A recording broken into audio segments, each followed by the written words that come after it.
Yep, you found me. For some reason, I ended up in the land of the rising sun, and I heard there's about to be some big racing event to take place in this place very soon. But I'm far from home, and all I know is how to race. So how am I going to take part in this racing competition? Well, ladies and gentlemen, you will find out in the world of...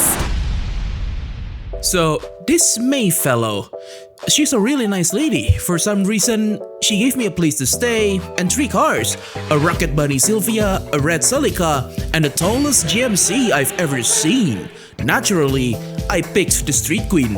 And for starters, while this car feels a bit slow, it certainly tries to make up on the corners, but something is missing.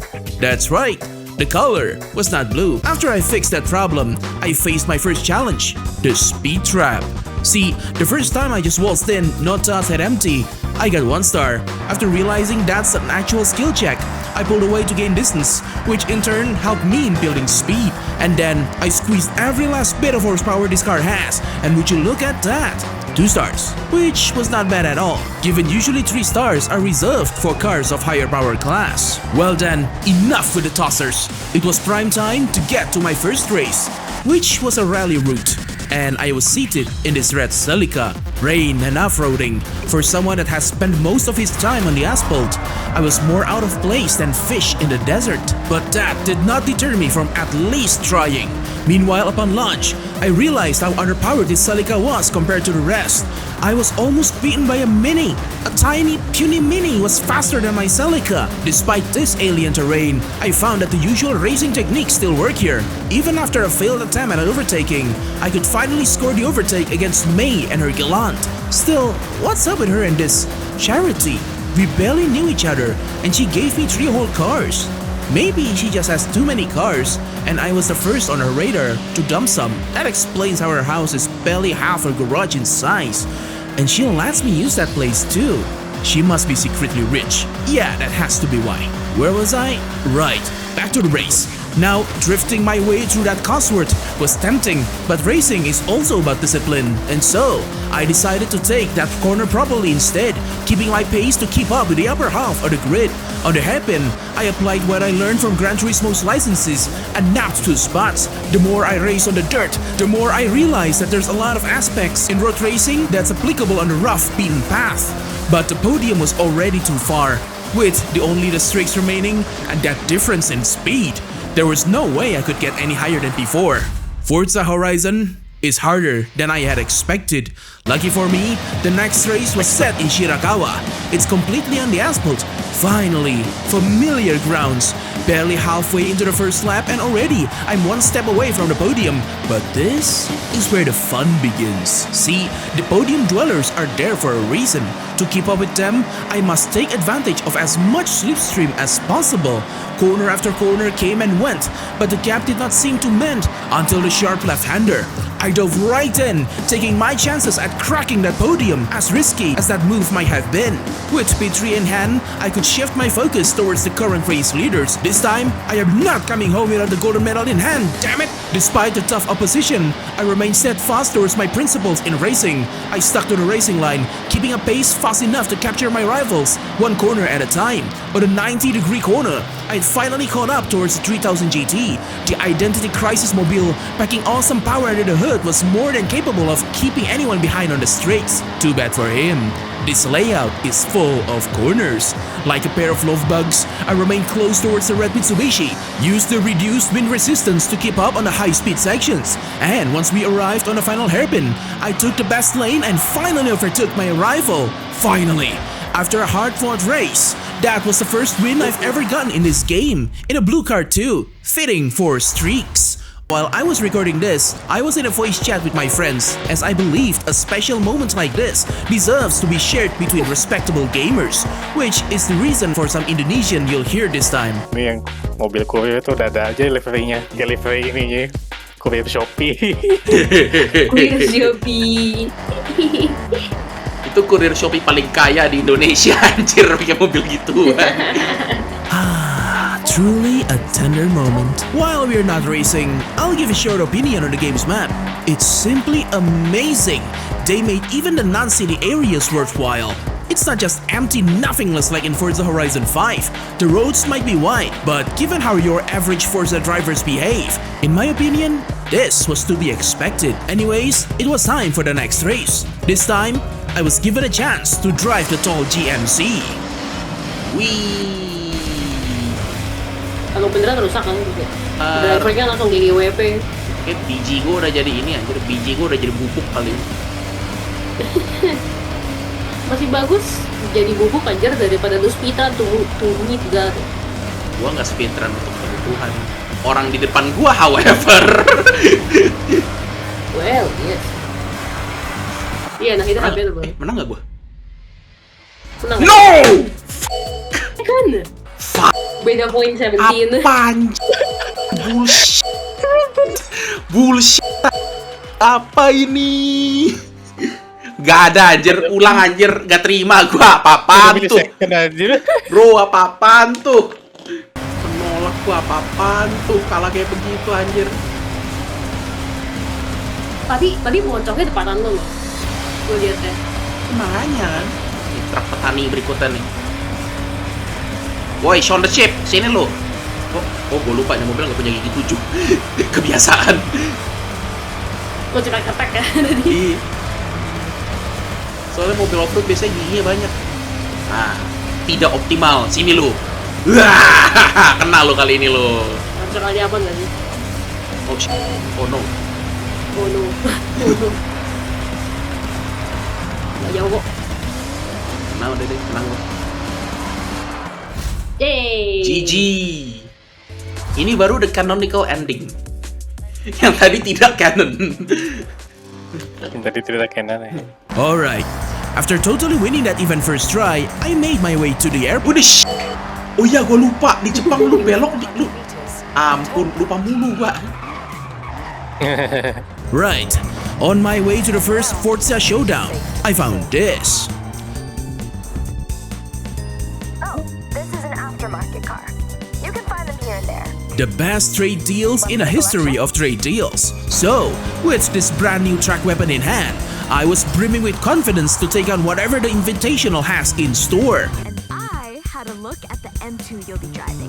No, May, no, let me use the Miata, it's better. Dang it. Why did I get a BMW when you are here in a Mustang Dark Horse? That doesn't seem very fair, don't you think? Is that a Nissan? That's a Nissan Z, isn't it? Nissan Z Nismo. Yeah. Well, that's very fair. Sure. Woi, balap, malah minum kopi di situ. Scripted. Lantai itu Nissan Z, gak peduli gua. Aduh, handlingnya jelek banget. Mampus lu, mampus kalah dua idiot. Mampus. Get Max Verstappen, idiot. Ini lagi mobil drift mau ngelawan gua. Salah kompetisi, Bang. Minggir lu, gendut. Fast. Gila tuh mobil drift gripnya bagus juga. Salah ini gua. Otapak kayak. While the drift car was definitely not in the wrong competition, I decided to achieve at least something in this parade. Itu di belakang gua Audi RX by the way. Enak aja lu.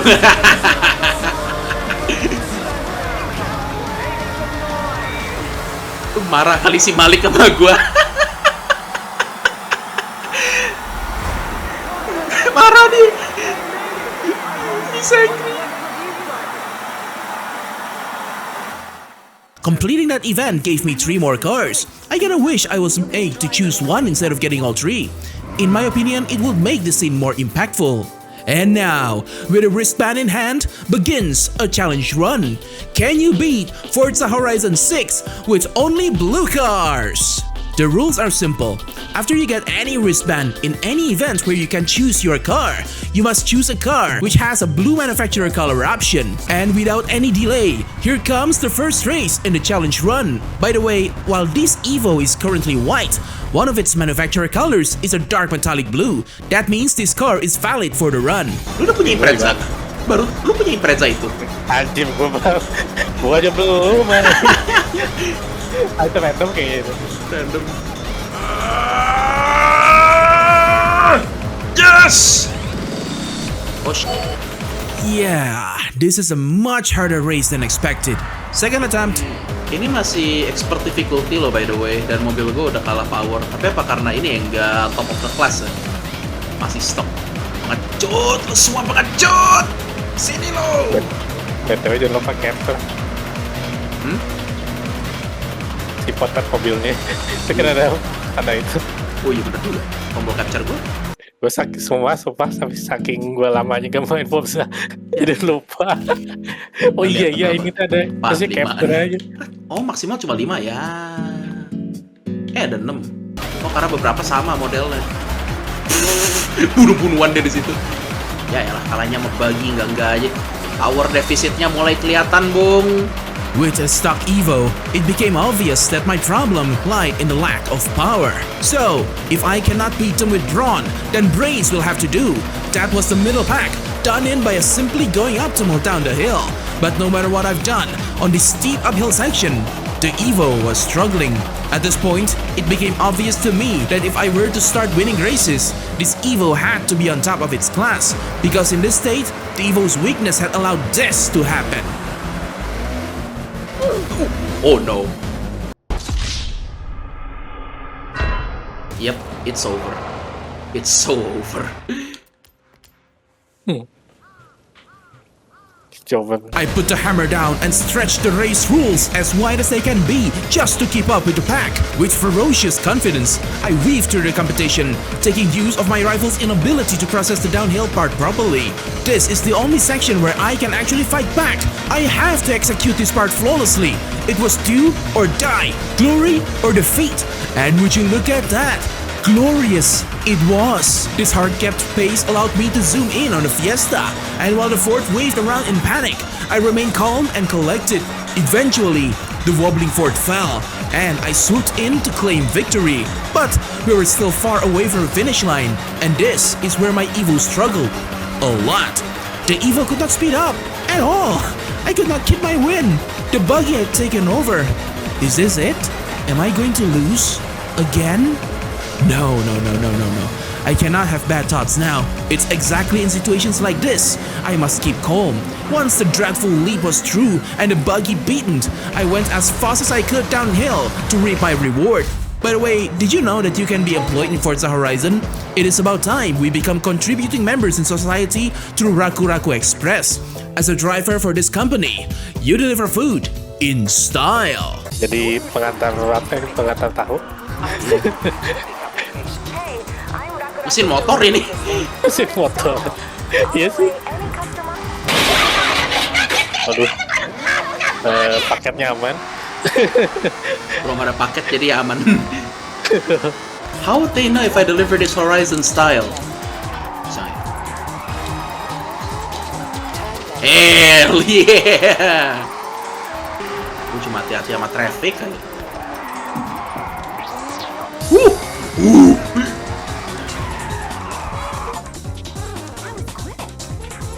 Yes. Also, your package is definitely still in one piece. Do not worry. Lah, mesinnya beda. Mobilnya juga beda sih. Oh iya. Nabrak apaan, Bu? Akhirnya kita bisa mengantar paket ini dengan profesional. Waktu di F5 kita cuma itu doang. Iya. Kita market, we're going off road. Iya anjir. Salah jalan gue ya? Salah jalan. GPS masih salah jalan, keterlaluan anjir. Tapi ya gara-gara ini Forza Horizon 5 kan ini kan dia mau nggalakin eliminator. Jadi mapnya dibikin cater eliminator 100%. Karena begitu lah. Ya. Lewat gue detik. Bintang 3. Gak bintang 3. Gara-gara nyasar tadi. Well, that was fun, and actually a good way to raise money. And with this hard-earned funds, I bought the best car in the world. Yeah. And through this purchase, I found out that you can actually go broke in a Forza Horizon game, but it was worth it. Now, to test my car out, it was time to take on a street race. Despite being outlaunched on the start, I knew where we would actually shine. So for now, I reserved and waited until the right moment.